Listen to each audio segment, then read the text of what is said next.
नमस्कार, जय हिंद आप सभी साथियों को। आज की जो सुनवाई होने वाली है, आपको पता ही होगा कि आज जो है 19 नवंबर है और आज जो है कोर्ट में सुनवाई होने वाली है। वो डायरी नंबर क्या है, इसके बारे में हम लोग बातचीत करेंगे। कल रात में किस तरीके से जो है AOR मनदीप कलरा जी के साथ, विश्वनाथ जी के साथ जो मीटिंग हुआ उस पर चर्चा करेंगे। और आज की जो सुनवाई होने वाली है इस पे हम लोग चर्चा करेंगे। क्या क्या मांगे हैं हम लोग का सुप्रीम कोर्ट से, NIOS डीलेड वालों के लिए क्या क्या डिमांड है, क्या क्या मांग है, इस पे लेकर के हम लोग चर्चा करने की कोशिश करेंगे। बताते चले कि डायरी नंबर जो है 4961 है, आपको पता ही होगा। और आज की जो सुनवाई की जो समय है वो 3:30 का समय है।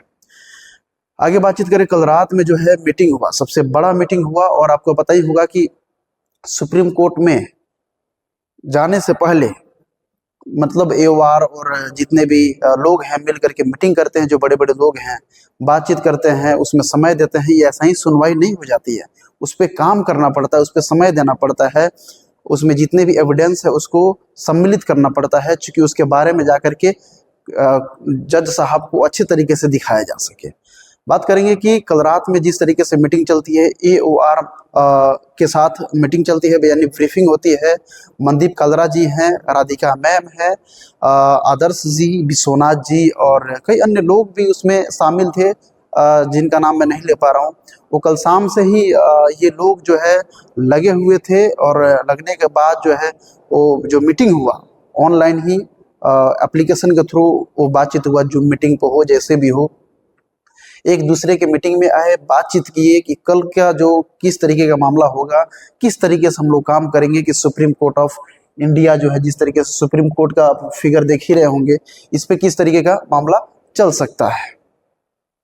लेकिन इसको लेकर के हम लोग बातचीत करेंगे कि जैसे जैसे समय चलता ही जा रहा है, जैसे जैसे समय जा रहा है उसके अनुसार जो है हम लोग को ऐसा लग रहा है कि क्या हो सकता है। तो इसको लेकर के काफ़ी जो हम लोग बातचीत करेंगे। हालांकि बात करते चले कि आप जो है 4961 जो है आप जब डालेंगे diary number supreme Court of India की, जैसे मेरे बैकग्राउंड में दिख रहा था, तो इस तरीके का डालेंगे तो आपको 4961 का जो है खुल करके चला आएगा। डायरी नंबर जब आप डालेंगे तो Vishwanath ji versus Supreme Court of India खुल करके आ जाएगा। उसमें प्रशांत मिश्रा जी और मिस्टर जस्टिस गवई, ये लोग हमारे केस को कॉपरेट कर रहे हैं और उसमें लड़ाई लड़ना है। लेकिन बात ये करेंगे कि जिस तरीके से ब्रीफिंग कल रात में ये लोग करते हैं, उसमें AOR मनदीप कलरा जी थे, उनके साथ साथ जो है सीनियर एडवोकेट भी उनके साथ ब्रीफिंग करते हैं। और बताते चले कि ब्रीफिंग जो है कल शाम से होना शुरू होता है और रात को 11:30 बज जाता है। बताइए, ये आपके लिए हो रहा है, NIOS डीलेड वालों के लिए हो रहा है।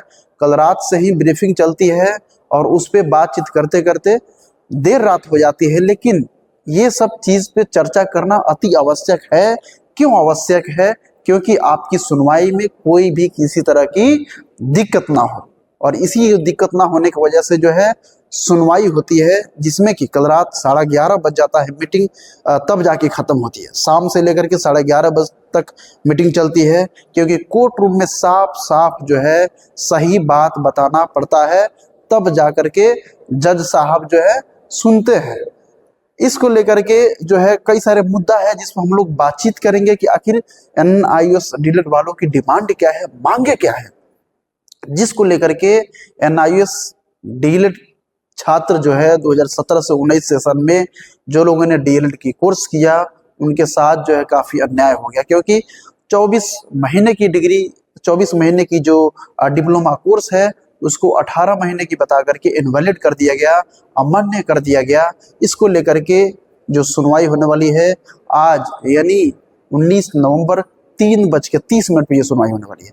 बातचीत करेंगे कि आखिर कौन कौन सा ऐसा मुद्दा होगा जिसको, जिन विषयों पे जो है चर्चा कोर्ट रूम में होनी चाहिए, कोर्ट रूम 2 नंबर में होनी चाहिए। पहला बात करेंगे सभी राज्यों को, यानी राज्य और केंद्रीय लेवल पर जितनी भी वैकेंसी आ रही है उन सभी वैकेंसियों में बैठने की अनुमति मिलना चाहिए। मतलब जितनी भी वैकेंसियां अभी अप टू डेट आ रही है, जितनी भी वैकेंसियां किसी भी राज्य हो या सेंट्रल लेवल की वैकेंसियां हो, उसमें वो मौका जरूर मिले कि NIOS डीलेड वाले जितने अभ्यर्थी हैं उनको अंतरिम राहत मिलनी चाहिए, चूंकि वो जा करके बैठे, उन वैकेंसियों में बैठे। और उनको एक ये मौका तो मिलना ही चाहिए। इस पे खास बातचीत होनी चाहिए। दूसरा बातचीत करेंगे कि खासकर बीपीएससी टीआरई 4.0 का मुद्दा है, जो आपको पता ही होगा कि बिहार की वैकेंसी जो है लगातार निकलते आ रही है, कई वैकेंसियां चली गई। उस पे जो है एनआईयूज डीलर वालों को एक मर्तबा जो शामिल किया गया, उसके बाद जो है उनको निष्कासित कर दिया गया। डायरेक्टली लिख दिया गया कि एनआईयूज डीलर 18 महीने की वैलिड डिप्लोमा कोर्स मान्यता नहीं है। इस पे चर्चा होना चाहिए। ये सबसे मतलब कहा जाए तो इम्पोर्टेंट क्वेश्चन है आज के सुनवाई में।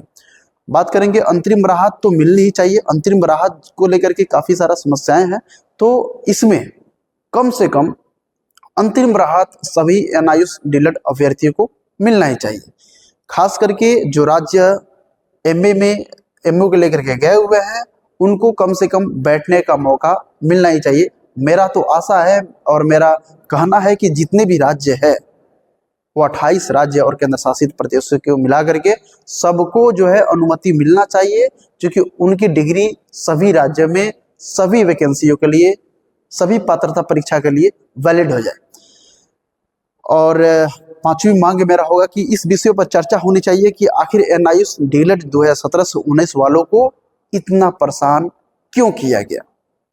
जो शिक्षक विद्यालय में पढ़ाते हुए दिखना चाहिए, वह शिक्षक जो है कहीं ना कहीं प्रोटेस्ट करते नजर आ रहे हैं, कोर्ट का चक्कर लगाते हुए नजर आ रहे हैं। तो ये सारी चीज आखिर इनके साथ ही क्यों किया गया? क्या गलत हुआ एनआईयूज डीलर वालों के साथ? क्या उस समय के चेयरमैन जो थे सीबी शर्मा, क्या उनको ये डिग्री करवाने में गलती हो गई? ये सरकार को यहाँ पे कहीं कुछ कमियां दिख रही है। मुझे ये जानना है। अंतिम बार फिर से मैं बोल रहा हूँ कि 5 विषयों पे डिस्कस एकदम होना ही चाहिए। पहला जो है, सभी राज्य जो है और केंद्र लेवल पे जितनी भी राज्य है भारत देश के, उन सभी राज्यों में वो केंद्र लेवल की वैकेंसियां हो या राज्य लेवल की वैकेंसियां हो, उस पे जरूर चर्चा होना चाहिए। दूसरी कंडीशन है, बीपीएससी टीआरई 4.0 को जो वैकेंसियां बिहार में आ रही हैं, उनमें बिहार वासियों को लेकर के सबको मौका मिलना चाहिए। अगर डोमिसाइल नहीं लगाया जा रहा है तो यानी सभी राज्य अगर इसमें बैठने के लिए शामिल हो रहे तो सबको मौका मिलना चाहिए।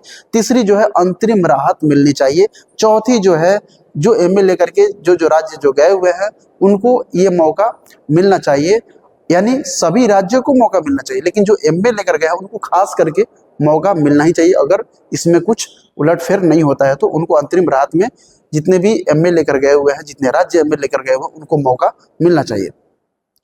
पांचवी कंडीशन है कि एनआईयूज डीलर वालों को आखिर इतना परेशान क्यों किया गया कि वो लोग कोर्ट का चक्कर लगा रहे हैं, प्रोटेस्ट को लेकर के अपने दिमाग में एक आइडियोलॉजी तैयार कर रहे हैं कि यहाँ प्रोटेस्ट करें तो हमारा डिग्री वैलिड होगा, वहां प्रोटेस्ट करें तो हमारा डिग्री वैलिड होगा। आखिर ये क्यों करना पड़ा?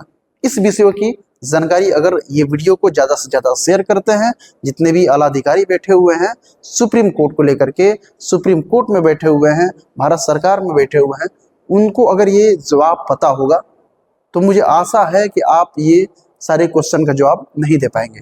लेकिन मैं विनम्र करूंगा राज्य में बैठे, केंद्र में बैठे और सुप्रीम कोर्ट ऑफ इंडिया से कि आप प्लीज सर एक बार सही तरीके से जांच करके इस डिग्री को फिर से वैलिड करिए, क्योंकि सारे शिक्षक अभ्यर्थी जो 2017 से 2019 के सेशन में उन लोगों ने जो डिप्लोमा की सर्टिफिकेट प्राप्त किया है, वास्तव में प्रशिक्षण प्राप्त किया है, उनको एक बार मौका मिलना ही चाहिए। इस वीडियो को ज़्यादा से ज़्यादा शेयर कीजिएगा। 3:30 का जो आज सुनवाई होने वाली है कोर्ट रूम में, वह live session supreme Court of India के यूट्यूब चैनल पर देखना नहीं भूलिएगा। लेता हूँ इजाजत। जय हिंद, जय भारत।